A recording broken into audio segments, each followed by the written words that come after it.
ಯಕ್ಷಗಾನ ಕಲಾರಂಗದ ಒಂದು ಅಂಗಸಂಸ್ಥೆ ವಿದ್ಯಾಪೋಷಕ್ ಕಳೆದ 15 ವರ್ಷದಿಂದ 1200 ವಿದ್ಯಾರ್ಥಿಗಳಿಗೆ ಪ್ರತಿ ವರ್ಷ ಸುಮಾರು 80-85 ಲಕ್ಷ ರೂಪಾಯಿ ಸಹಾಯಧನ ನೀಡ್ತಾ ಇದ್ದೇವೆ. ಅದರ ಒಟ್ಟಿಗೆ 17 ಮನೆಯನ್ನು ಈಗಾಗಲೇ ಕಟ್ಟಿಸಿಕೊಟ್ಟಿದ್ದೇವೆ.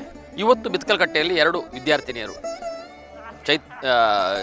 ಕಾವ್ಯ ಮತ್ತು ರಮ್ಯಾ ಎಂಬ 2 ವಿದ್ಯಾರ್ಥಿಗಳಿಗೆ ಸುಮಾರು 5 ಲಕ್ಷ ರೂಪಾಯಿಯ ಮನೆಯನ್ನು ಕಟ್ಟಿಸಿಕೊಡ್ತಾ ಇದ್ದೇವೆ. ಇದರ ಪ್ರಾಯೋಜಕರು ಸೌದಿ ಅರೇಬಿಯಾದಲ್ಲಿರುವಂಥ ಉಡುಪಿಯ ಒಬ್ಬ ಸಾಮಾಜಿಕ ಕಾರ್ಯಕರ್ತರು, MCFನಲ್ಲಿ ಕೆಲಸಕ್ಕೆ ಇದ್ದಂತಹ ಈಗ ಅಲ್ಲಿ ಉದ್ಯೋಗದಲ್ಲಿರುವಂತಹ ಉಮೇಶ್ ಭಟ್ರು.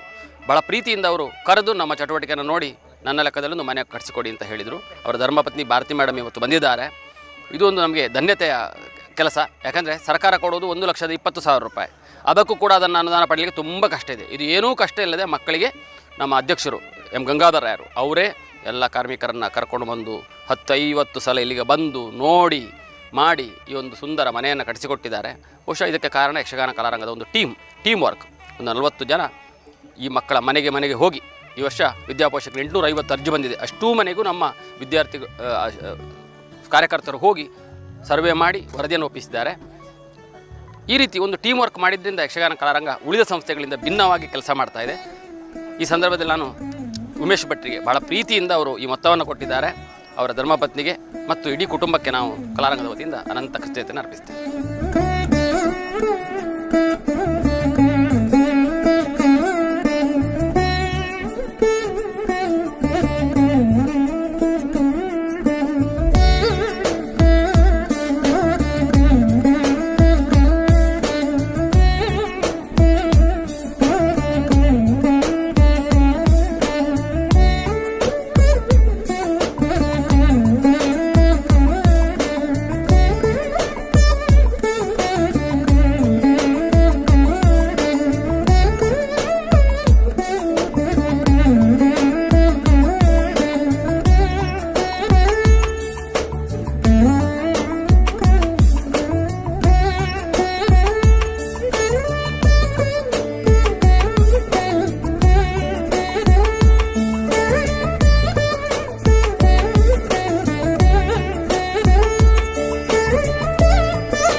ನಾವು ನನ್ನ ಮನೇಲಿರೋದು ನಾನು, ನನ್ನ ತಂಗಿ ಮತ್ತು ಅಮ್ಮ. ಮುಂಚೆ ನಾವಿದ್ದದ್ದು ಸೀಟಿನ ಮನೆ. ಅದು ಮಳೆಗಾಲದಲ್ಲಿ ಸೋರ್ತಿಲ್ದಾದರೂ ಬೇಸಿಗೆಲೆಲ್ಲ ತುಂಬ ಕಷ್ಟ ಆಗ್ತಿತ್ತು. ಆಮೇಲೆ ಇಬ್ಬರು ಒಟ್ಟಿಗೆ ಓದೋದು ಅದೆಲ್ಲ ತುಂಬ ಕಷ್ಟ ಆಗ್ತಿತ್ತು. ಅದಾದಮೇಲೆ ವಿದ್ಯಾಪೋಷಕವರು ನಮ್ಮ ಮನೆ ಭೇಟಿ ಬಂದಾಗ ಮನೆ ನೋಡ್ಕೊಂಡು ಹೋಗಿದ್ರು. ಆಮೇಲೆ ಒಂದು ದಿವಸ ಸರೇ ಒಂದು ಮನೆ ಕಟ್ಟಿಸಿ ಕೊಡುವ ಅಂತ ಹೇಳಿದ್ರು. ಮೊದಲಿಗೆ ನಾನು ಅಂದ್ಕೊಂಡಿರಲಿಲ್ಲ ನಮಗೂ ಈ ಥರ ಒಂದು ಮನೆ ಕಟ್ಟಿಸೋ ಅವಕಾಶ ಸಿಗ್ಬೋದು ಅಂತ. ಆ ವಿಷಯದಲ್ಲಿ ನಾನು ವಿದ್ಯಾಪೋಷಕ ಕಲಾರಂಗಕ್ಕೆ ಚಿರಋಣಿಯಾಗಿರ್ತೀನಿ. ಹಾಗೆ ನಮ್ಮ ಮನೆ ಕಟ್ಟೋದಕ್ಕೆ ಸಹಾಯ ಮಾಡಿದ್ದು ಸೌದಿ ಅರೇಬಿಯಾದಲ್ಲಿ ಉದ್ಯಮಿಯಾಗಿರೋ ಉಮೇಶ್ ಭಟ್ ಅವರಂತ. ಅವರಿಗೆ ಮತ್ತು ಅವ್ರ ಮನೆಯವರಿಗೆ ಕೂಡ ನಮ್ಮ ಮನೆಯವರು ಯಾವಾಗಲೂ ಚಿರಋಣಿಯಾಗಿರ್ತೀವಿ. ನಾವು ಇಷ್ಟು ಬೇಗ ಒಂದು ಒಳ್ಳೆ ಮನೆಯಲ್ಲಿ ಒಂದು ಸುಸಜ್ಜಿತವಾದ ಮನೆಯಲ್ಲಿರೋ ಅವಕಾಶ ಸಿಗುತ್ತೆ ಅಂತ ಅಂದ್ಕೊಂಡಿರಲಿಲ್ಲ. ಆ ಕನಸನ್ನು ನನಸು ಮಾಡಿಕೊಟ್ಟಿದ್ದಕ್ಕೆ ವಿದ್ಯಾಪೋಷಕ ಕಲಾರಂಗಕ್ಕೆ ಯಾವತ್ತೂ ಋಣಿಯಾಗಿರ್ತೀನಿ. ನಾನು ಈಗ ಪ್ರಸ್ತುತವಾಗಿ ಸೆಕೆಂಡ್ ಇಯರ್ ಇಂಜಿನಿಯರಿಂಗ್ ಮಾಡ್ತಿದ್ದೆ. ನನ್ನ ತಂಗಿ ಸೆಕೆಂಡ್ PUC ಓದ್ತಿದ್ದಾಳೆ ಗೌರ್ಮೆಂಟ್ ಕಾಲೇಜಲ್ಲಿ. ನಂದು ಹೈಸ್ಕೂಲ್ ಮತ್ತು PU ಶಿಕ್ಷಣ ಎಲ್ಲ ಗೌರ್ಮೆಂಟ್ ಕಾಲೇಜಲ್ಲೇ ಆದ. ಈಗ ಬೆಂಗಳೂರಿದು NMIT ಕಾಲೇಜಲ್ಲೇ second year computer science engineering ಮಾಡ್ತಿದ್ದೆ. ಕಲಾರಂಗ ನಾನು 2017ರಲ್ಲಿ ವಿದ್ಯಾಪೋಷಕ ಇದಕ್ಕೆ ಆಯ್ಕೆ ಆಗಿದ್ದು. 3 ವರ್ಷದಿಂದನೂ ನನಗೆ ವಿದ್ಯಾಭ್ಯಾಸದಲ್ಲಿ ಯಾವಾಗ ಒಳ್ಳೆಯ ಸಪೋರ್ಟ್ ಕೊಟ್ಟಿದ್ರು. ಕ್ಯಾಂಪ್ ಅದೆಲ್ಲ ಮಾಡಿ ಜಾಸ್ತಿ ಹೊರಗಿನ ಪ್ರಪಂಚಕ್ಕೆ ಎಕ್ಸ್ಪೋಜರ್ ಸಿಕ್ಕಿತ್ತು ನಮಗೆಲ್ಲ. ಮತ್ತು ಈಗ ನನಗೂ ಇಂಜಿನಿಯರಿಂಗ್ ಸ್ಟಾರ್ಟಿಂಗ್ ಫೀ ಕಟ್ಟೋ ಕಷ್ಟ ಆದಲ್ಲೂ ಕೊಡೋ ದುಡ್ಡು ಲೇಟ್ ಇದ್ದರೂ ಅಡ್ವಾನ್ಸ್ ಆಗಿ ನಂಗೆ 20,000 ಕೊಟ್ಟಿದ್ರು ಸರ್. ಅದರಿಂದಾಗಿ ನನಗೆ ಫೀ ಕಟ್ಟೋಕ್ಕೆ ಬೇಗ ಅನುಕೂಲ ಆಯಿತು. ಅದಕ್ಕೆ ನಾನು ಸರಿಗೆ ವಿದ್ಯಾಪೋಷಕ ಮುರಳಿ ಸರ್ಗೆ ಮತ್ತು ಎಲ್ರಿಗೂ ತುಂಬ ಧನ್ಯವಾದ ಹೇಳಕ್ಕೆ ಇಷ್ಟಪಡ್ತೀನಿ. ಶುಭಂ ಕುರುತ್ವಂ ಕಲ್ಯಾಣಂ ಆರೋಗ್ಯಂ ಧನ ಸಂಪದಃ ಶುಭಂ ಕುರುತ್ವಂ ಕಲ್ಯಾಣಂ ಆರೋಗ್ಯಂ ಧನ ಸಂಪದಃ ಶತ್ರುಬುದ್ಧಿ ವಿನಾಶಾಯ दीपज्योतिर्नमोस्तुते दीपज्योतिर्नमोस्तुते शुभं कुरु त्वं कल्याणम् आरोग्यं धनसम्पदः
ಲೈನಲ್ಲಿ ಏನಾದರೂ ಮನೆ ಕಟ್ಟಲಿಕ್ಕೆ ಇದ್ರೆ ನಮಗೆ ಒಂದು ಗಟ್ಟಿ ಜನ ಸಿಕ್ಕಿದ್ದಾರೆ. ದುಡ್ಡು ಕೇಳುದಿಲ್ಲ ಮತ್ತೆ ದುಡ್ಡು 50-60 ಸಾವಿರ ಆದ ನಂತರ ಒಮ್ಮೆ ಲೆಕ್ಕ ಕೊಟ್ಟು ಆಯ್ತು ಸರ್ ನಾಳೆ ಕೊಟ್ಟು ತೊಂದರೆ ಇಲ್ಲ ಸರ್ ಅಂತ ಹೇಳಿ ಅಷ್ಟು ಸುಧಾರಿಸಿದ್ದಾರೆ. ನನಗೆ ತುಂಬ ಖುಷಿ ಕೊಟ್ಟ ಒಬ್ಬ ಕಾಂಟ್ರಾಕ್ಟರ್, ಅವರನ್ನು ಸ್ವಾಗತಿಸುತ್ತಾ ಆಗ ಆಚಾರ್ಯವರು ಇಲ್ಲಿ ನನಗೆ ಬೇರೆ ಬೇರೆ ದಿಕ್ಕಿನಲ್ಲಿ ನಾನು ಇದಕ್ಕಾಗಿ ದುಡಿದ ಎಲ್ಲ ಕಾರ್ಮಿಕ ವರ್ಗಕ್ಕೂ ಹಾಗೂ ಊರಿನ ಮಹಾಜನರಿಗೂ ನಮಸ್ಕರಿಸಿ ನನ್ನ ಮಾತು ಮುಗಿಸಲು ನಮಸ್ಕಾರ. ಮಾಧ್ಯಮದವರು ಬಂದಿದ್ದೀರಿ, ನಿಮಗೂ ಸ್ವಾಗತವನ್ನು ಬಯಸುತ್ತಾ ಕೃಷ್ಣ ಮಠದಲ್ಲಿರುವ ಪರ್ಯಾಯ ಇರ್ಬೋದು, ಅಷ್ಟಮಿ ಇರ್ಬೋದು, ಎಲ್ಲ ಸ್ಪರ್ಧೆಗಳಲ್ಲಿ ಬಹಳ ಮುತುವರ್ಜಿಯಿಂದ ಅವರು ಓಡಾಡಿಕೊಂಡು ಕೆಲಸ ಮಾಡಿದಂಥ ಒಬ್ಬ ಸರಳ ಸಜ್ಜನಿಕೆಯ ವ್ಯಕ್ತಿ. ಆಗ ಗಮನಿಸಿದ್ದೆ, ತುಂಬ ಹತ್ತಿರದಲ್ಲಿ ಏನೋ ಮಾತಾಡಿದ್ದಿಲ್ಲ, ಒಟ್ಟಿಗೆ ಕೆಲಸ ಮಾಡಿದ್ದೇವೆ. ಕಳೆದ ವರ್ಷ ಬಂದವರು ಹೀಗೆ ಹೇಳಿದರು, ನಾನು ಫೇಸ್ಬುಕ್ಕಲ್ಲೆಲ್ಲ ನೋಡ್ತಾ ಇದ್ದೇನೆ ನಿಮ್ಮ ಆ್ಯಕ್ಟಿವಿಟೀಸ್, ಒಂದು ಮನೆ ಕೊಡಲಿಕ್ಕೆ ಅವಕಾಶ ಕೊಡಿ ಅಂತ ಹೇಳಿ. ಆಗ ನಾವು ಈ ಮನೆಯನ್ನು ಆಯ್ಕೆ ಮಾಡಿಕೊಂಡೆವು. ನಿಮ್ಗೆ ಗೊತ್ತಿದೆ, ಈ ಕೊರೋನಾದಿಂದಾಗಿ ಅವರಿಗೆ ಇಲ್ಲಿಗೆ ಬರಲಿಕ್ಕೆ ಆಗ್ತಾ ಇಲ್ಲ. ಆದರೂ ಇಲ್ಲ ಮಾಡಿ, ಒಳ್ಳೆ ಕೆಲಸ ಬೇಗ ಮಾಡಿ. ಮತ್ತು ನನಗೆಲ್ಲ ವಿಶ್ವಾಸ ಎಲ್ಲ ಫೋಟೋ ಎಲ್ಲ ಕಳಿಸಿದ್ದ, ತುಂಬ ಆಸೆಯಲ್ಲಿ ಪ್ರತಿ ತಿಂಗಳು 5 ಲಕ್ಷ ರೂಪಾಯಿಗೆ ವೆಚ್ಚ ಆಗಿದೆ. ಅದರಲ್ಲಿ ಮರ ಎಲ್ಲ ಗಂಗಾಧರರಿಂದ ನಮಗೆ ಅಲ್ಲಿ ಶಿಷ್ಟಾಚಾರ ಕೊಡುವುದರಿಂದ ಉಚಿತವಾಗಿ ಸಿಕ್ಕಿದೆ. ಒಂದು ಸುಸಜ್ಜಿತವಾದ ಮನೆ ಆಯಿತು, ಭಾಳ ಸುಂದರವಾಗಿ ರೂಪಣೆಗೊಂಡಿದೆ. ನಾವು ಉಮೇಶ್ ಭಟ್ರ ಕೊಡುಗೆಯನ್ನು ಎಂದಿಗೂ ಮರಿಲಿಕ್ಕಿಲ್ಲ. ಇಂತಹ ವ್ಯಕ್ತಿಗಳು ಇರುವುದರಿಂದಲೇ ದೇಶ ಸುಭಿಕ್ಷೆಯಲ್ಲಿದೆ. ಯಾವುದು ಜಾತಿ ಮತ ಭೇದ ಇಲ್ಲದೆ ಅವರು ಈ ದೊಡ್ಡ ಕೊಡುಗೆಯನ್ನು ಈ ಕುಟುಂಬಕ್ಕೆ ಕೊಟ್ಟಿದ್ದಾರೆ. ಕಾವ್ಯ ಸೆಕೆಂಡ್ ಇಯರ್ ಇಂಜಿನಿಯರಿಂಗ್ ಮಾಡ್ತಾ ಇದ್ದಾಳೆ, ರಮ್ಯಾ ಸೆಕೆಂಡ್ ಇಯರ್ PUC ಮಾಡ್ತಾ ಇದ್ದಾಳೆ. ಅವರ ತಂದೆ ನಿಮ್ಗೆ ಗೊತ್ತಿರ್ಬೋದು, ಕಳೆದ ವರ್ಷ ಇವರನ್ನು ಅಗಲಿದ್ದಾರೆ. ಅವರ ತಾಯಿ ಗೇರುಬೀಜ ಫ್ಯಾಕ್ಟ್ರಿಯಲ್ಲಿ ದುಡ್ಕೊಂಡು ಸಣ್ಣ ಒಂದು ತಗಡಿನ ಜೋಪಡಿಲಿತ್ತು. ನಾವು ಅದನ್ನು ಈ ಸ್ವರೂಪಕ್ಕೆ ತಂದಿದ್ದೇವೆ. ಅದರಿಂದ ಮೊತ್ತ ಮೊದಲನೇದಾಗಿ ಸ್ವಾಮೀಜಿಯವರು ಉಮೇಶ್ ಭಟ್ರ ಧರ್ಮಪತ್ನಿ ಬಂದಿದ್ದಾರೆ. ಅವರಿಗೆ ಒಂದು ಪ್ರೀತಿಯ ನಮ್ಮ ಸ್ಮರಣಿಕೆಯನ್ನು ನೀಡಿ ಅವರನ್ನು ಅನುಗ್ರಹಿಸಬೇಕು ಅಂತ ವಿನಂತಿಸ್ತಾ ಇದ್ದೇನೆ.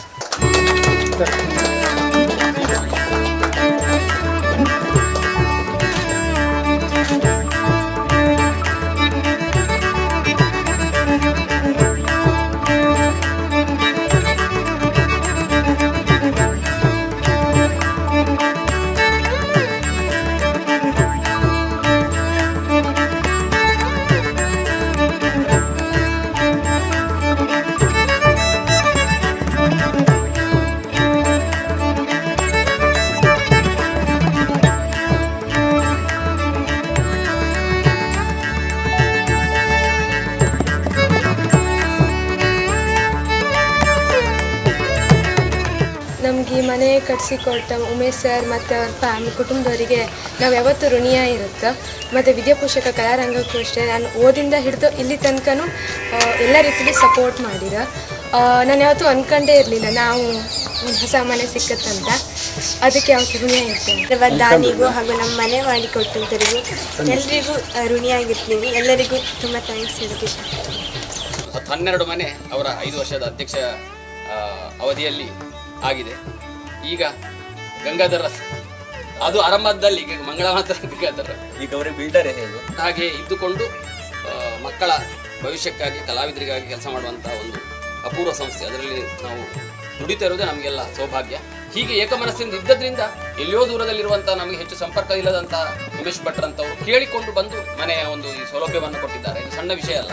ಸರ್ಕಾರದಿಂದ ಏನು 1,20,000 ಅನುದಾನ ಪಡಲಿಕ್ಕೆ ಒಂದು ಮನೆಗೆ ಅವರ ಯಾವುದೋ ಬಸವ ಅಥವಾ ಕಲ್ಯಾಣ ಯೋಜನೆಯಲ್ಲಿ 1,000 ಒದ್ದಾಟ ಇದೆ. ಅದು 30,000 ರಿಲೀಸ್ ಆಗುವುದು, ಅದಕ್ಕೆ ಫೋಟೋ ಏನು, ಅದಕ್ಕೆ VA ಬರಬೇಕೇನು, ಅವರನ್ನು ಶಿಕ್ಷಣದಲ್ಲಿ ಕರ್ಕೊಂಡು ಬರಬೇಕೇನು, ಸಾಕು ಬೇಕಾಗ್ತದೆ. ಇದು ಏನೂ ಇಲ್ಲದೆ ದುಡ್ಡು ಕೊಡೋದು ಮಾತ್ರ ಅಲ್ಲ, ಇಡೀ ಕಟ್ಟಡದ ಹೊಣೆಗಾರಿಕೆಯನ್ನು ಈ ಸಂಸ್ಥೆ ಮಾಡ್ತಾ ಇದೆ. ನಮ್ಮ ಮಕ್ಕಳು ಇಂಡಿಯಾದ ಕಲ್ಚರೇ ಹಾಗೆ. ಯಾರೂ ಕೂಡ 100% ಕೃತಜ್ಞರು ಈ ಭಾರತದಲ್ಲಿ ಯಾರೂ ಇಲ್ಲ. ಇರುವುದು 10-20%. ಇದು ನಮ್ಮ ಅನುಭವ ಕೂಡ. ಆದರೆ 20%ದಲ್ಲೇ ನಾವು ಧನ್ಯತೆಯನ್ನು ಪಡೆದಿದ್ದೇವೆ. ನಾವು ನೆಗೆಟಿವ್ ಚಿಂತನೆ ಮಾಡೋದಿದ್ರೆ ಯಾವ ಕೆಲಸಕ್ಕೂ ಇಳಿಬಾರದು. ನೀವು ಆ 20%ದಲ್ಲಿ ಆಗಬೇಕು ಹೊರತು 80%ದಲ್ಲಿ ನೀವು ಕೊಡಬಾರದು.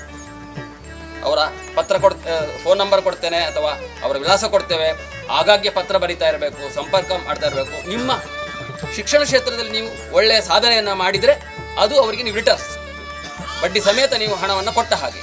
ಅದು ಬಿಟ್ಟು ಅಂಕದಲ್ಲಿ ಕಡಿಮೆ ಆದರೆ ನೀವು ಸಾಧನೆ ಮಾಡದೇ ಇದ್ದರೆ ಖಂಡಿತಕ್ಕೂ ಕೃತಜ್ಞರಾಗ್ತೀರಿ. ಸ್ವಾಮಿಗಳ ಮುಂಭಾಗದಲ್ಲಿ ಹೇಳ್ತಾ ಇರೋದು ಅಂಥ ಕೃತಜ್ಞರು ನೀವು ಆಗಬಾರ್ದು ಅಂತ ನಿಮ್ಮ ಹತ್ರ ನಾನು ಕೇಳಿಕೊಳ್ತಾ ಇದ್ದೇನೆ. ಯಾಕಂದರೆ ಹಲವು ಇನ್ಸಿಡೆಂಟ್ಗಳು ನಮಗೆ ವೈಯಕ್ತಿಕವಾಗಿ ಆಗಿದೆ.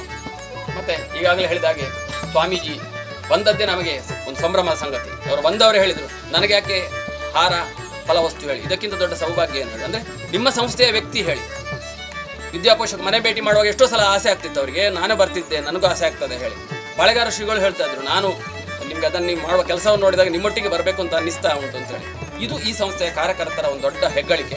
ಈ ಮೂಲೆಗೆ ಬಂದು ಇದಕ್ಕಿಂತಲೂ ಇಂಟೀರಿಯರ್ ಇದೆ ಮೇಡಮ್ ಸರ್. ಈ ವರ್ಷ ಒಂದು ಸಲ ಗಂಗಾಧರ 8 ಗಂಟೆ ಹೋದವರು ರಾತ್ರಿ 9 ಗಂಟೆ ಬಂದದ್ದು.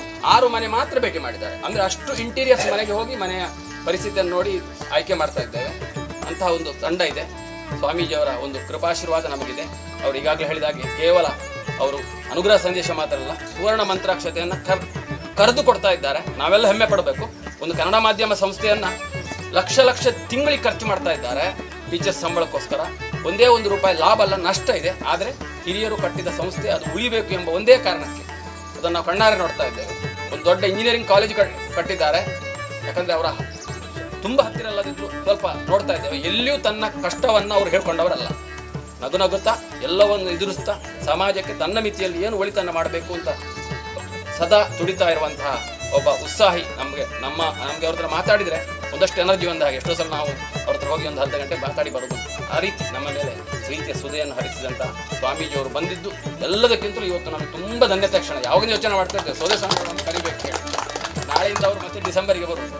ಯೋಗ ಇವತ್ತು ಕೂಡಿ ಬಂತು. ಸ್ವಾಮೀಜಿಯವರಿಗೆ ಮತ್ತೊಮ್ಮೆ ಪ್ರಣಾಮಗಳನ್ನು ಅರ್ಪಿಸ್ತಾ ಈಗ ಅವರು ನಮ್ಮನ್ನು ಉದ್ದೇಶಿಸಿ ಅನುಗ್ರಹ ಸಂದೇಶವನ್ನು ನೀಡಬೇಕು ಅಂತ. ವಿದ್ಯಾ ವಿರಕ್ತಿಯಾದ ಸದ್ಗುಣವು ಘಾಕರ ನಹಂ ವಾದಿರಾಜ ಗುರುನ್ ವಂದೇ ಹಯಗ್ರೀವ ದಯಾಶ್ರಯ. ಶ್ರೀ ಗುರುಭ್ಯೋ ನಮಃ. ಎಷ್ಟೇ ಧರ್ಮ ಕಾರ್ಯವನ್ನು ಮಾಡಿದರೂ ಕೂಡ ಪುಣ್ಯ ಬಹಳ ಕಡಿಮೆಯಂತೆ. ಈ ಒಂದು ಕಲಿಯುಗದಲ್ಲಿ ಮಾತ್ರ ಹಾಗಲ್ಲ. ಎಷ್ಟೇ ಸ್ವಲ್ಪ ಮಾಡಿದರೂ ಕೂಡ ಅದಕ್ಕೆ ತುಂಬ ಪುಣ್ಯವನ್ನು ಹೇಳ್ತಾರೆ, ತುಂಬ ಪುಣ್ಯ ಇದೆ ಅಂತ ಹೇಳ್ತಾರೆ. ದೃಷ್ಟಾಂತ ಒಂದು ಹೇಳುವುದಾದರೆ, ಕರ್ಣಾರ್ಜುನರ ಯುದ್ಧ ಆಗ್ತಾ ಇತ್ತು. ಆ ಒಂದು ಯುದ್ಧ ಆಗುವ ಸಂದರ್ಭದಲ್ಲಿ ಈ ಅರ್ಜುನನ ರಥವನ್ನು ಕರ್ಣ ತನ್ನ ಬಾಣದಿಂದ ಹಿಮ್ಮೆಟ್ಟಿಸ್ತಾನೆ. ಬಾಣ ಬಿಡಬೇಕಾದ್ರೆ ಅದು ಎಷ್ಟೋ ಸುಮಾರು ದೂರ ಹಿಂದೆ ಹೋಯ್ತಂತೆ. ನಂತರದಲ್ಲಿ ಮತ್ತೆ ಕರ್ಣ ಅರ್ಜುನನ ರಥವನ್ನು ಹಿಮ್ಮೆಟ್ಟಿಸ್ತಾನೆ. ಅದು ಒಂದು 2 ಅಂದರೆ ಒಂದು 2 ಇಂಚ್ 2 ಅಡಿ ಅಂತರದಲ್ಲಿ ಅದು ಹಿಂದೆ ಹೋಯ್ತು ಅಷ್ಟೇ. ಅರ್ಜುನ ಕರ್ಣನ ರಥವನ್ನು ಎಷ್ಟು ಹಿಂದೆ ಮಾಡಿದ್ನೋ ಅಷ್ಟು ಹಿಂದೆ ಮಾಡಲಿಕ್ಕೆ ಅರ್ಜುನನ ರಥವನ್ನು ಕರ್ಣನಿಗೆ ಮಾಡಲಿಕ್ಕೆ ಆಗಲಿಲ್ಲ. ಆವಾಗ ಅಂದರೆ ಸ್ವಲ್ಪವನ್ನು ಮಾಡಿದಾಗಲೂ ಕೂಡ ಅರ್ಜುನ ರಥವನ್ನು ಸ್ವಲ್ಪ ಹಿಂದಕ್ಕೆ ಮಾಡಿದಾಗಲೂ ಕೂಡ ಕರ್ಣನನ್ನು ಪ್ರಶಂಸೆ ಮಾಡ್ತಾನೆ, ಶಬಾಷ್ ಕರ್ಣ ಅಂತ ಹೇಳಿ. ಅಲ್ಲೇ ಇದ್ದಂತಹ ಅರ್ಜುನ ಸಿಟ್ಟು ಬಂತಂತೆ, ನಾನು ಅರ್ಜುನನ ರಥವನ್ನು ಕರ್ಣನ ರಥವನ್ನು ನಾನು ಅಷ್ಟು ದೂರ ಮಾಡಿದರೂ ಕೂಡ ನನಗೆ ನೀನು ಏನೂ ಹೇಳಲಿಲ್ಲ, ಆ ಕರ್ಣನ ರಥವನ್ನು ಸ್ವಲ್ಪ ಅವ ನನ್ನ ರಥವನ್ನು ಸ್ವಲ್ಪ ಹಿಮ್ಮೆಟ್ಟಿಸಿದಕ್ಕೂ ನೀನು ಅವನು ಶಬಾಷ್ ಹೇಳಿದ್ದಲ್ಲ, ಇದು ನ್ಯಾಯವಾ ಅಂತ ಹೇಳಿ ಪ್ರಶ್ನೆ ಮಾಡ್ತಾನಂತೆ. ಅದು ಕೃಷ್ಣ ಹೇಳುವಂತಹ ಮಾತು, ಆ ಕರ್ಣನ ರಥ ಅದು ಕಟ್ಟಿಗೆಯ ರಥ, ಆ ರಥದಲ್ಲಿ ಏನೂ ವೈಶಿಷ್ಟ್ಯ ಇಲ್ಲ. ಅಂತಹ ರಥವನ್ನು ನೀನು ಅಷ್ಟು ದೂರ ಮಾಡಿದ್ದೇನು ದೊಡ್ಡ ಸಂಗತಿ ಅಲ್ಲ. ನಿನ್ನ ರಥ ಇದು ಬಹಳ ವಿಶಿಷ್ಟವಾದಂತಹ ರಥ. ಈ ರಥದಲ್ಲಿ ಗಾಂಡೀವ ಧನಸ್ಸಿದೆ, ಯಾರಿಂದಲೂ ಎತ್ತಲಿಕ್ಕೆ ಆಗದಿರುವಂಥ ಧನುಸ್ಸದು. ನಾನೇ ಮೂರು ಲೋಕದ ಒಡೆಯನಾದಂತಹ ನಾನು ಈ ರಥದಲ್ಲಿ ಕೂತಿದ್ದೇನೆ. ಈ ರಥದಲ್ಲಿ ಪತಾಕೆಯಲ್ಲಿ ಹನುಮಂತ ಇದ್ದಾನೆ. ಇಷ್ಟೆಲ್ಲ ವೈಶಿಷ್ಟ್ಯ ಇರುವಂತಹ ಈ ಒಂದು ರಥವನ್ನು ಸ್ವಲ್ಪವೇ ಸ್ವಲ್ಪ ಅವನು ಹಿಮ್ಮೆಟ್ಟಿಸಿದರೂ ಕೂಡ ಅದೊಂದು ದೊಡ್ಡ ಕೆಲಸವೇ ಆಗಿದೆ. ನಿನ್ನ ರಥ, ನೀನು ಅವನ ರಥವನ್ನು ಹಿಮ್ಮೆಟ್ಟಿಸಿದ್ದೇನೆ, ದೊಡ್ಡ ವಿಷಯ ಅಲ್ಲ ಅಂತ ಹೀಗೆ ಒಂದು ಸ್ವಲ್ಪ ಇಂತಹ ಒಂದು ವೈಶಿಷ್ಟ್ಯವಾದ ರಥವನ್ನು ಸ್ವಲ್ಪ ಹಿಮ್ಮೆಟ್ಟಿಸಿದರೂ ಕೂಡ ಅದಕ್ಕೊಂದು ದೊಡ್ಡ ಪ್ರಶಂಸೆಯನ್ನು ಕೃಷ್ಣ ಮಾಡಿದ್ದ. ಸ್ವಲ್ಪಮಪ್ಯಸ್ಯ ಧರ್ಮಸ್ಯ ತ್ರಾಯತೆ ಮಹತೋ ಭಯಾತು ಅಂತೇಳಿ ಕೃಷ್ಣನೇ ಹೇಳಿದಂತಹ ಮಾತು. ಆ ಒಂದು ಕೃತಯುಗದಲ್ಲಿ ಎಲ್ಲ ವ್ಯಕ್ತಿಗಳು ಕೂಡ ಒಳ್ಳೆಯ ಕೆಲಸವನ್ನು ಮಾಡ್ತಾ ಇರ್ತಾರೆ. ಎಲ್ಲರೂ ಒಳ್ಳೆಯ ಕೆಲಸವನ್ನೇ ಮಾಡುವ ವ್ಯಕ್ತಿಯಲ್ಲಿ ಒಬ್ಬ ಮತ್ತೊಂದು ಒಳ್ಳೆಯ ಕೆಲಸವನ್ನು ಮಾಡಿದ ಅದಕ್ಕೇನು ಹೆಚ್ಚು ಮಹತ್ವ ಇಲ್ಲ. ಆದರೆ ಈ ಕಲಿಯುಗದಲ್ಲಿ ಹಾಗಲ್ಲ, ಎಲ್ಲರೂ ಕೂಡ ಕೆಟ್ಟ ಕೆಲಸವನ್ನು ಮಾಡುವವರೇ. ಆ ಕೆಟ್ಟ ಕೆಲಸ ಮಾಡುವವರ ಮಧ್ಯದಲ್ಲಿ ಒಂದೆರಡು ಜನ ಒಳ್ಳೆಯ ಕೆಲಸವನ್ನು ಮಾಡಿದಾಗ ಅದಕ್ಕೆ ಬಹಳ ವಿಶೇಷವಾದ ಪುಣ್ಯ ಇದೆ ಅಂಥೇಳಿ ಸ್ವಲ್ಪ ಧರ್ಮವನ್ನು ಮಾಡಿದರೂ ಕೂಡ ಅದಕ್ಕೆ ದೊಡ್ಡ ಪುಣ್ಯವನ್ನು ನಮ್ಮ ಈ ಒಂದು ಪರಂಪರೆ ನೀಡಿದೆ. ಈ ಕಲಿಯುಗದಲ್ಲಿ ಸ್ವಲ್ಪ ಧರ್ಮವನ್ನು ಮಾಡಿದರೂ ಕೂಡ ಬಹಳ ಪುಣ್ಯವನ್ನು ಹೇಳಿದ್ದಾರೆ. ಕತೆ ಒಂದು ಹೇಳುವುದಾದರೆ, ದಾನಿಯಾದವನು ಹೇಗಿರಬೇಕು, ಅವನ ಮನೋಭಾವ ಹೇಗಿರಬೇಕು. ವ್ಯಾಪಾರಿ ಒಬ್ಬ ಹೋಗ್ತಾ ಇರ್ತಾನೆ. ಆ ವ್ಯಾಪಾರಿ ಹತ್ತಿರ ಒಂದಷ್ಟು ಅವನ ಆಭರಣಗಳೆಲ್ಲ ಇರ್ತದೆ. ದಾರಿಯಲ್ಲಿ ಹೋಗ್ತಾ ಇರಬೇಕಾದ್ರೆ ಇನ್ನೇನು ಕಾಡು ಸಿಕ್ತು, ಕಾಡಿನ ದಾರಿ ಸಿಕ್ತು. ಈ ಕಾಡಿನ ದಾರಿಯಲ್ಲಿ ನಾನು ಒಬ್ಬಂಟಿಯಾಗಿ ಹೋದರೆ ಬಹಳ ರಿಸ್ಕ್ ಉಂಟು ಅಂತ ಹೇಳಿ ಒಟ್ಟಿಗೆ ಯಾರಾದರೂ ಒಬ್ಬ ಸಹಚರರಿದ್ದರೆ ಒಳ್ಳೆಯದು ಅಂತ ಅಂದ್ಕೊಂಡಿರ್ತಾನೆ. ಅಷ್ಟು ಹೊತ್ತಿಗೆ ದಾರಿಯ ಮಧ್ಯದಲ್ಲಿ ಒಬ್ಬ ಸನ್ಯಾಸಿ ಸಿಗ್ತಾನೆ. ಸರಿ, ಯಾರೋ ಒಬ್ಬರು ಒಳ್ಳೆ ವ್ಯಕ್ತಿ ಸಿಕ್ಕಿದ್ರೆ ಅವರೊಟ್ಟಿಗೆ ನಾವು ಹೋಗುವ ಅಂತೇಳಿ ಅವನು ತಾನು ಸೇಫ್ ಗಾರ್ಡ್ ಆಗಬೇಕು ಅಂತ ಹೇಳಿ ಅವರನ್ನು ಒಟ್ಟಿಗೆ ಸೇರಿಸ್ಕೊಂಡು ಹೋಗ್ತಾನೆ. ಮಧ್ಯದಲ್ಲಿ ದಾರಿಯ ಮಧ್ಯದಲ್ಲಿ ಊಟದ ಸಮಯ ಆಯಿತು, ಊಟ ಮಾಡುವ ಬನ್ನಿ ಅಂತೇಳಿ ಅವರನ್ನು ಸೇರಿಸ್ಕೊಳ್ತಾನೆ. ತನ್ನಲ್ಲೇ ಒಂದು ಬುತ್ತಿ ಇತ್ತು, ಬುತ್ತಿಯನ್ನೆಲ್ಲ ಬಿಚ್ಚುತ್ತಾನೆ. ನಾವಿಬ್ಬರು ಒಟ್ಟಿಗೆ ಸೇರಿ ಊಟ ಮಾಡುವ ಅಂತ ಹೇಳ್ತಾನೆ ಇವನು. ಆವಾಗ ಆ ಸನ್ಯಾಸಿಗಳು ತಮ್ಮ ಜೋಳಿಗೆಯನ್ನು ಬಿಚ್ಚುತ್ತಾರೆ.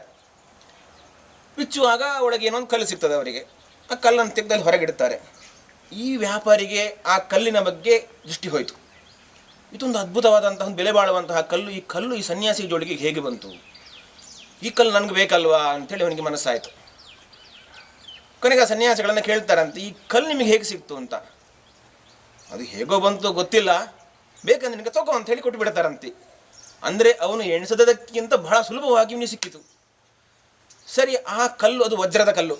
ಆ ವಜ್ರವನ್ನು ತುಂಡು ತುಂಡು ಮಾಡಿ ಅವನು ಮಾರಾಟ ಮಾಡಿ ದೊಡ್ಡ ಶ್ರೀಮಂತ ಆದ. ಈ ವ್ಯಾಪಾರಿಗೊಂದು ಮನಸ್ಸಲ್ಲಿ ಕೊರಗಿತ್ತು, ಆ ಸನ್ಯಾಸಿಗಳಿಂದಾಗಿ ನಾನು ಇಷ್ಟು ದೊಡ್ಡ ಶ್ರೀಮಂತನಾದೆ, ಆ ಸನ್ಯಾಸಿಗೆ ನಾನು ಏನು ಕೃತಜ್ಞತೆಯನ್ನು ಹೇಳದೆ ಬಂದಲ್ವಾ, ಆ ಸನ್ಯಾಸಿಗಳನ್ನು ಮತ್ತೆ ನೋಡಬೇಕು, ಅವರಿಗೆ ನಾನು ಕೃತಜ್ಞತೆಯನ್ನು ಹೇಳಬೇಕು ಅಂತ ಮನಸ್ಸಾಯ್ತಂತೆ. ಸರಿ, ಅವನ ಶಿಷ್ಯರಿಗೆಲ್ಲ ಹೇಳ್ತಾನೆ, ಎಲ್ಲಿದ್ದಾರೆ ಹುಡುಕಿ ಅವರನ್ನು ಅಂತೇಳಿ. ಮತ್ತೆ ಒಂದು ಕಡೆಯಲ್ಲಿ ಸಿಗ್ತಾರೆ. ಈ ವ್ಯಾಪಾರಿ ಮತ್ತೆ ಅವರ ಹತ್ರ ಹೋಗ್ತಾನೆ. ಹೋದಾಗ ನನ್ನ ಪರಿಚಯ ಆಯಿತಾ ಅಂತ ಕೇಳ್ತಾನೆ. ಅದಕ್ಕೆ ಇಲ್ಲ, ಗೊತ್ತಿಲ್ಲ, ಯಾರು ನೀನು ಕೇಳ್ತಾರೆ ಆ ಸನ್ಯಾಸಿಗಳು. ಇಲ್ಲ, ಅವತ್ತೊಂದು ಸರ್ತಿ ನಾವು ಒಂದು ಕಾಡಿನ ದಾರಿಯಲ್ಲಿ ಹೋಗಬೇಕಾದ್ರೆ ಒಟ್ಟಿಗೆ ಸಿಕ್ಕಿದ್ದೀವಿ, ನೀವು ನನಗೊಂದು ಕಲ್ಲು ಕೊಟ್ಟಿದ್ರಿ ಯಾವಾಗ ಅಂತ. ಹೌದಾ, ಆ ಕಲ್ಲಿನಿಂದ ನಾನು ತುಂಬ ಶ್ರೀಮಂತ ಆದೆ, ನಾನು ಅದು ವಜ್ರದ ಕಲ್ಲಾಗಿತ್ತು ಅಂತ ಹೇಳಿದ್ನಾನಂತೆ. ಹೌದಾ, ತಡಿ ಇನ್ನೊಂದು ಕಲ್ಲು ಉಂಟ ನೋಡ್ತೇನೆ ಅಂತೇಳಿ ಮತ್ತೆ ಜೋಳಿಗೆ ಹುಡುಕ್ತಾರಂತೆ. ಅಂದರೆ ಅವರ ಮನೋಭಾವ ಹೇಗಿತ್ತು ಹೇಳಿದರೆ, ಬೆಲೆ ಬಾಳುವಂಥ ವಸ್ತುವನ್ನು ಸಂಪಾದನೆ ಮಾಡಬೇಕು ಅಂಥೇಳಿ ಎಲ್ಲರೂ ಬಯಸ್ತಾರೆ. ಅದೇ ಬೆಲೆ ಬಾಳುವ ವಸ್ತುವನ್ನು ಕೊಡುವ ಮನಸ್ಸನ್ನು ಯಾರೂ ಮಾಡೋದಿಲ್ಲ. ಇದು ಬರುವುದು ಬಹಳ ಕಡಿಮೆ. ಅಂತಹ ಮನಸ್ಸು ಒಬ್ಬ ವ್ಯಕ್ತಿಗೆ, ಅಂತ ಪ್ರತಿಯೊಬ್ಬ ವ್ಯಕ್ತಿಗೂ ಬರಬೇಕು. ಈಗ ಒಂದು ಬೆಲೆ ಬಾಳುವ ವಸ್ತುವನ್ನು ನಾವು ಪಡಿಬೇಕು ಅಂತ ಇದ್ದಾಗ, ಅಂಥದ್ದೇ ಒಂದು ಬೆಲೆ ಬಾಳುವ ವಸ್ತುವನ್ನು ನಾವು ಕೊಡಬೇಕು ಅನ್ನುವಂತಹ ಒಂದು ಭಾವನೆಯು ನಮ್ಮಲ್ಲಿದ್ದಾಗ ಮಾತ್ರ ಈ ನಮ್ಮ ದೇವರು ಕೊಟ್ಟಂಥ ಈ ಜನ್ಮ ಸಾರ್ಥಕ ಆಗ್ತದೆ. ಇವತ್ತು ಪ್ರತಿಯೊಬ್ಬ ವ್ಯಕ್ತಿಯ ಆಸೆ ಏನು ಅಂತ ಹೇಳಿದರೆ, ನಾವೊಂದು ಒಳ್ಳೆಯ ಮನೆಯಲ್ಲಿ ವಾಸ ಮಾಡಬೇಕು ಅಂತ. ಈ ಎರಡು ಸ್ವಂತದ್ದಿರಬೇಕಂತೆ. ಒಂದು ವಸತಿ ಮತ್ತೊಂದು ಸತಿ ಅಂತ, ಇದೆರಡು ಸ್ವಂತದ್ದಿರಬೇಕು ಸುಮ್ಮನೆ ತಮಾಷೆಗೆ. ಪ್ರತಿಯೊಬ್ಬ ವ್ಯಕ್ತಿಗೂ ಕೂಡ ಆಸೆ ಇರೋದು ಒಂದು ಸ್ವಂತದ ಆದದ್ದು ಮನೆ ಇರಬೇಕು ಅಂತ ಆಸೆ ಇರ್ತದೆ. ಎಷ್ಟೋ ಜನರು ಅದನ್ನು ಬಹಳ ಸುಲಭವಾಗಿ ಅದನ್ನು ಸಂಪಾದಿಸಿಕೊಳ್ತಾರೆ, ಮತ್ತು ಕೆಲವರು ಬಹಳ ಕಷ್ಟಪಟ್ಟು ಸಂಪಾದಿಸಿಕೊಳ್ತಾರೆ, ಇನ್ನು ಕೆಲವರಿಗೆ ಅದನ್ನು ಸಂಪಾದಿಸಿಕೊಳ್ಳೋದು ಬಹಳ ಕಷ್ಟ ಆಗ್ತದೆ. ಅಂತಹ ಸಂದರ್ಭದಲ್ಲಿ ಅಂತಹ ಅಂದರೆ ತಾನೊಂದು ಒಳ್ಳೆಯ ಮನೆಯನ್ನು ಪಡೆದುಕೊಳ್ಳಬೇಕು ಅನ್ನುವಂಥ ಒಬ್ಬ ಆಸೆ ಇರುವ ವ್ಯಕ್ತಿ ಯಾರಿಗೆ ಅದರ ಅವಶ್ಯಕತೆ ಇದೆ ಅಂಥವರಿಗೂ ಕೂಡ ಅದನ್ನು ಕೊಡಬೇಕು ಅನ್ನುವ ಮನಸ್ಸು ಇದೆಯಲ್ವ, ಅದು ಬಹಳ ಮುಖ್ಯವಾದದ್ದು. ಅಂತಹ ಮನಸ್ಸು ಈ ಯಕ್ಷಗಾನ ಕಲಾರಂಗದವರಿಗಿದೆ. ಈ ಯಕ್ಷಗಾನ ಕಲಾರಂಗ ಎನ್ನುವಂಥದ್ದು ಅದರ ಚೌಕಟ್ಟೇ ಬೇರೆ. ಆ ಸಂಸ್ಥೆಯ ಹೆಸರು ಇರೋದು ಒಂದು, ಅವರ ಮಾಡ್ತಾ ಇರುವ ಕಾರ್ಯವ್ಯಾಪ್ತಿ ಬಹಳ ದೊಡ್ಡದು. ಅದು ಯಕ್ಷಗಾನಕ್ಕಿಂತಲೂ ಕೂಡ ಇನ್ನೂ ಹೆಚ್ಚಿನ ವ್ಯಾಪ್ತಿಯನ್ನು ಬೆಳೆಸಿಕೊಂಡು ಹೋಗಿ ವಿದ್ಯಾಪೋಷಕಂತಾಯಿತು, ಕೊನೆಗೆ ಮನೆಗಟ್ಟಿಕೊಡುವಂಥ ಆರ್ಥಿಕವಾಗಿ ಹಿಂದುಳಿದವರಿಗೆ ಮನೆಗಟ್ಟಿಕೊಡುವಂಥ ಯೋಜನೆ ಅಂಥೇಳಿ ಬಹುಶಃ ಒಂದು ಸರ್ಕಾರದವರು ಮಾಡಬೇಕಂತ ಕೆಲಸ ಇದೆಲ್ಲ ಒಂದು ಸಂಘ ಸಂಸ್ಥೆಗಳು ಮಾಡುವಂಥ ಕೆಲಸಗಳಲ್ಲ. ಆದರೆ ಇವತ್ತು ಸರ್ಕಾರದವರಿಗೆ ಅಷ್ಟು ಎಲ್ಲ ಆಸ್ಥೆ ಇಲ್ಲ, ಅವರಿಗೆಲ್ಲ ಇಷ್ಟೆಲ್ಲ ಸಮಾಜಮುಖಿಯಾಗಿ ಬದುಕಬೇಕು ಅಂತ ಹೇಳ್ತಾರೆ ಅವರು. ಆದರೆ ಅಷ್ಟು ಸಮಾಜಮುಖಿಯಾಗಿ ಮಾಡಬೇಕು ಅನ್ನುವಂತಹ ಆಸ್ಥೆ ಅವರಲ್ಲಿ ಇಲ್ಲ. ಸರ್ಕಾರ ನಡೆಸುವಂತಹ ಪ್ರತಿಯೊಬ್ಬ ವ್ಯಕ್ತಿಯಲ್ಲೂ ಕೂಡ ಇಂತಹ ಮನೋಧರ್ಮ ಇದ್ದಾಗ ಮಾತ್ರ ಇಂಥದ್ದೆಲ್ಲ ಮಾಡಲಿಕ್ಕೆ ಸಾಧ್ಯ ಆಗ್ತದೆ. ಅಂತಹ ಒಂದು ಮನೋಧರ್ಮ ಈ ಯಕ್ಷಗಾನ ಕಲಾರಂಗದ ಪ್ರತಿಯೊಬ್ಬ ಸದಸ್ಯನಲ್ಲಿಯೂ ಉಂಟು. ಈ ವಿದ್ಯಾಪೋಷಕನ ಕಥೆಯನ್ನು ಕೇಳಿದರೆ ನಮಗೆ ಬಹಳ ಆಶ್ಚರ್ಯ ಆಗ್ತದೆ. ನಮಗೆ ಇವತ್ತು ಬಿದ್ಕಲ್ಕಟ್ಟೆಯಲ್ಲಿ ಮನೆ ಅಂತ ಹೇಳಿ ಎಲ್ಲಿ ಇಂಥ ನಾರಾಯಣ ಹೆಗ್ಡೆ ಒಟ್ಟಿಗೆ ಇದ್ದರು, ಅವರಿಗೂ ಅಡ್ರೆಸ್ ಸರಿ ಗೊತ್ತಿರಲಿಲ್ಲ, ನಮಗೂ ಗೊತ್ತಿರಲಿಲ್ಲ. ನಾವು ಕೇಳಿಕೊಂಡು ಮುಂದೆ ಬಂದಾಗ ನಾನು ಅವ್ರ ನಾರಾಯಣ ಹೆಗ್ಡೆ ಹತ್ರ ಕೇಳಿದೆ, ಅಲ್ಲ ಈಗ ಒಂದು ಮನೆಗೆ ನಮಗೆ ಇಷ್ಟು ಸರ್ತಿ ಫೋನ್ ಮಾಡಬೇಕಾಯಿತು, ನೀವು ಅಷ್ಟೊಂದು ಮನೆಗಳಿಗೆ ಅಷ್ಟು ದಿವಸ 800-900 ವಿದ್ಯಾರ್ಥಿಗಳ ಮನೆಗೆ ಎಲ್ಲ ಕಾರ್ಯಕರ್ತರು ಪ್ರತಿನಿತ್ಯವೂ ಇಷ್ಟು ತಿರುಗಾಡ್ತೀರಿ ಅಂದರೆ ನಿಮ್ಮ ತಾಳ್ಮೆಗೆ ಮೆಚ್ಚಬೇಕು ಅಂತ ನನಗೆ ಮನಸ್ಸಿಗೆ ಅನಿಸಿತು. ಅಂದರೆ ಎಷ್ಟೊಂದು ತಾಳ್ಮೆಯಿಂದ ಒಂದು ಸಮಾಜಮುಖಿಯಾಗಿ ಬದುಕ್ತಾ ಇದ್ದಾರೆ ಅನ್ನೋದು ಇದೆಲ್ಲ ಇವರಿಗಿರುವಂತಹ ಪ್ರಶಸ್ತಿ. ಒಂದು ಒಳ್ಳೆಯ ಏನು ಹೇಳ್ತಾರೆ ಗುಡ್ವಿಲ್ಲನ್ನು ಪಡೆದಿದ್ದಾರೆ ಸಮಾಜದಲ್ಲಿ. ಯಕ್ಷಗಾನ ಕಲಾರಂಗ ಅಂದರೆ ಒಂದು ಒಳ್ಳೆಯ ಗುಡ್ವಿಲ್ ಇರುವಂಥ ಸಂಸ್ಥೆ. ಅಲ್ಲಿಗೆ ನೀವು ಒಂದು ಪೈಸೆ ಕೊಟ್ಟರು ಅದಲ್ಲಿ ವೇಸ್ಟ್ ಆಗುವುದಿಲ್ಲ. ಪೈಸಾ ಸಮಾಜಕ್ಕೆ ಲೆಕ್ಕವನ್ನು ಕೊಡ್ತಾರೆ ಅನ್ನುವಂತಹ ಒಳ್ಳೆಯ ಅಭಿಪ್ರಾಯವನ್ನು ಸಮಾಜದಲ್ಲಿ ಪಡ್ಕೊಂಡಿದ್ದಾರೆ. ಆ ಒಂದು ಗುಡ್ವಿಲ್ ಇರೋದ್ರಿಂದಲೇ ಬಹುಶಃ ಎಲ್ಲಿಯೋ ಇದ್ದಂಥ ಒಬ್ಬ ವ್ಯಕ್ತಿ ಈ ಫೇಸ್ಬುಕ್ಕಲ್ಲಿ ನೋಡಿ, ಇವಾಗ ಫೇಸ್ಬುಕ್ಕಲ್ಲಿ ತುಂಬ ಜನ ಹಾಕ್ತಾರೆ, ಎಲ್ಲ ಹಾಕ್ತಿರ್ತಾರೆ, ಅದರಲ್ಲಿ ಯಾವುದು ಒಳ್ಳೆಯದು ಯಾವುದು ಕೆಟ್ಟದ್ದು ನಮಗೆ ಹೇಗೆ ಗೊತ್ತಾಗ್ತದೆ. ಅಂಥದ್ರಲ್ಲಿಯೂ ಕೂಡ ಇವರ ಈ ಒಂದು ಗುಡ್ವಿಲ್ಲನ್ನು ಬೇರೆಯವರಿಂದ ಕೇಳಿದ್ರಿಂದಲೇ ಅವರ ಆ ಒಂದು ಕಾರ್ಯವನ್ನು ಗುರುತಿಸ್ಲಿಕ್ಕಾಯಿತು.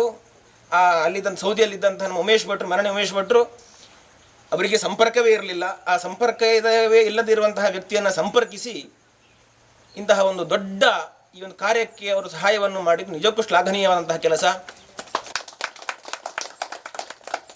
ಇವತ್ತು ಒಂದು ಕೆಲಸವನ್ನು ಮಾಡಬೇಕಾದ್ರೆ ನಾವು ಹೋಗಿ ದಾನಿಗಳಿಗೆ ದುಂಬಾಲಿ ಬಿಡಬೇಕು. ಇಂತಹ ಪ್ರಾಜೆಕ್ಟ್ ಉಂಟು, ನಮಗೇನೋ ಸಹಾಯ ಮಾಡ್ತೀರಾ, ಅದು ಕೊಡ್ತೀರಾ, ಇದು ಕೊಡ್ತೀರಾ, ಇಷ್ಟು ಕೊಡ್ತೀರಾ, ಅಷ್ಟು ಕೊಡ್ತೀರಾ, ನಿಮ್ಮ ಹೆಸರು ಹಾಕ್ತೇವೆ, ಹಾಗೆ ಮಾಡ್ತೇವೆ, ಹೀಗೆ ಮಾಡ್ತೇವೆ ಅಂತೇಳಿ ಅವರಿಗೆ ಒಂದಷ್ಟು ಆಮಿಷವನ್ನು ನಾವು ಕೊಡಬೇಕು. ದಾನಿಗಳಿಗೆ ಆಮಿಷ ಕೊಟ್ಟಾಗ ಮಾತ್ರ ಅವರಿಂದ ನಮಗೇನಾದರೂ ಸಿಗ್ತದೆ. ಇದೆಲ್ಲ ನಮಗೆಲ್ಲ ಅನುಭವ ಆಗಿದೆ. ಅಂಥದ್ರಲ್ಲಿ ಏನೂ ಇಲ್ಲದೇನೆ ಅವರೇ ಸ್ವತಃ ಬಂದು ಇಂತಹ ಒಂದು ದೊಡ್ಡ ಕೆಲಸವನ್ನು ಮಾಡ್ತಾ ಇರೋದು ಇದಕ್ಕೂ ಎಲ್ಲರಿಗೂ ಕೂಡ ಮಾದರಿ ಕಾರ್ಯ ಇದು. ಇದರಿಂದ ಅನೇಕರಿಗೆ ಸ್ಫೂರ್ತಿಯಾಗಲಿ ಅಂತ ನಾವು ಭಾವಿಸ್ತೇವೆ. ಅವರಿಗೂ ಕೂಡ ಇಂತಹ ಸಮಾಜಮುಖಿಯಾದಂಥ ಅನೇಕ ಕೆಲಸವನ್ನು ಮಾಡುವಂಥ ಶಕ್ತಿಯನ್ನು ಅವರಿಗೆ ನೀಡಲಿ, ಅವರ ಕುಟುಂಬದವರಿಗೆ ನೀಡಲಿ ಅಂತ ನಾವು ದೇವರಲ್ಲಿ ವಿಶೇಷವಾಗಿ ಪ್ರಾರ್ಥಿಸ್ತೇವೆ. ಅದೇ ರೀತಿಯಾಗಿ ಈ ಯಕ್ಷಗಾನ ಕಲಾರಂಗದ ಪ್ರತಿಯೊಬ್ಬ ಸದಸ್ಯರಿಗೂ ಕೂಡ ಈ ಒಂದು ಸಂಸ್ಥೆಯಲ್ಲಿ ಅಧ್ಯಕ್ಷರಿಂದ ಹಿಡಿದು ಸದಸ್ಯರವರೆಗೂ ಕೂಡ ಎಲ್ಲರೂ ಕೂಡ ದುಡಿಯುವವರೇ. ಸಾಮಾನ್ಯವಾಗಿ ಬೇರೆ ಸಂಸ್ಥೆಗಳಲ್ಲೆಲ್ಲ ಅಧ್ಯಕ್ಷರು ಮಾತ್ರ ಕೆಲಸ ಮಾಡಬೇಕು ಅಥವಾ ಕಾರ್ಯದರ್ಶಿ ಮಾತ್ರ ಕೆಲಸ ಮಾಡಬೇಕು, ಮತ್ತು ಸದಸ್ಯರು ನಾಮಕೆ ವಾಸ್ತೆ ಇರ್ತಾರೆ ಅಷ್ಟೇ. ಮೀಟಿಂಗ್ ಇದ್ದರೆ ಬರ್ತಾರೆ, 2 ಗೋಳಿ ಬಜಿ ತಿಂದು ಹೋಗ್ತಾರೆ ಅಷ್ಟೇ.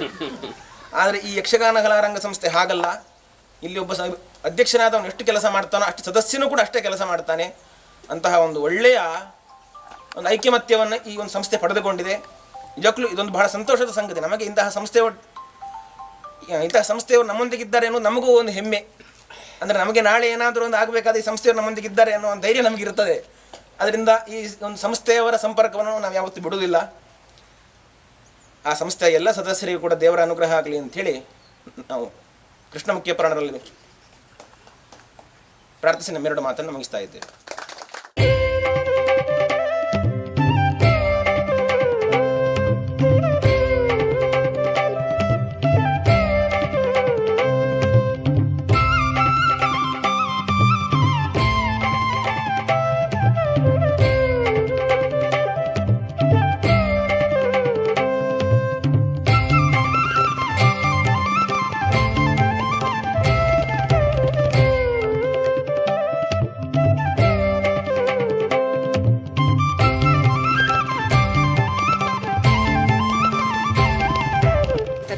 ನಿಜವಾದ ಒಂದು ಶ್ಲಾಘನೀಯ ಕೆಲಸ.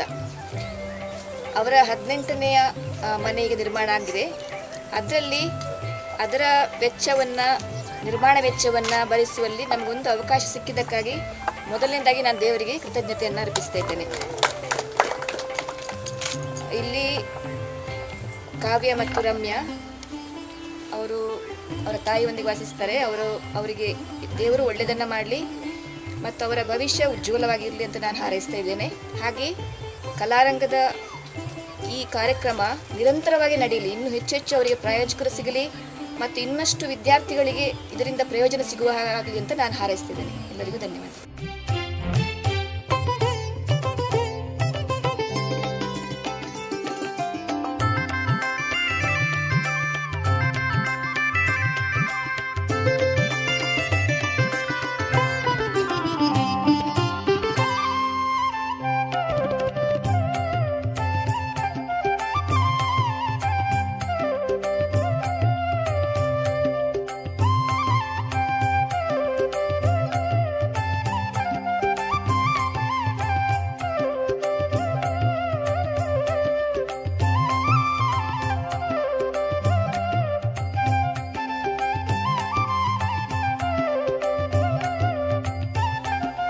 ಕಲಾರಂಗ ಕಲೆಗಾಗಿ ಕಲಾವಿದರಿಗಾಗಿ ಎಂಬ ಒಂದು ಧ್ಯೇಯವಾಕ್ಯದಿಂದ ಆರಂಭಗೊಂಡು ಮುಂದೆ ಅದರ ಚಟುವಟಿಕೆಯನ್ನು ವಿಸ್ತರಿಸಿ ವಿದ್ಯಾಪೋಷಕ ಎಂಬ ಒಂದು ಮಹಾ ಅಭಿಯಾನವನ್ನು ಆರಂಭಿಸಿ ಸಾವಿರಾರು ವಿದ್ಯಾರ್ಥಿಗಳಿಗೆ ವಿದ್ಯಾದಾನಕ್ಕಾಗಿ ಆರ್ಥಿಕ ಸಹಾಯವನ್ನು ನೀಡುತ್ತಾ ಬಂದಿದೆ.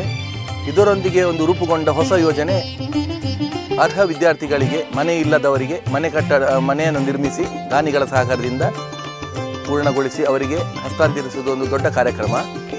ಈಗಾಗಲೇ 18ನೇ ಮನೆ ಬಿಟ್ಕಡಗಟ್ಟಿಯಲ್ಲಿ ಕಾವೇಳಿಗಾಗಿ ನಿರ್ಮಿಸಿದ ಒಂದು 18ನೇ ಮನೆಯನ್ನು ಇವತ್ತು ಪೂಜ್ಯ ಶ್ರೀ ಸ್ವಾಮೀಜಿಯವರು ಸ್ವದೇಶ ಮಠಾಧೀಶರು ಆಶೀರ್ವದಿಸಿರುತ್ತಾರೆ.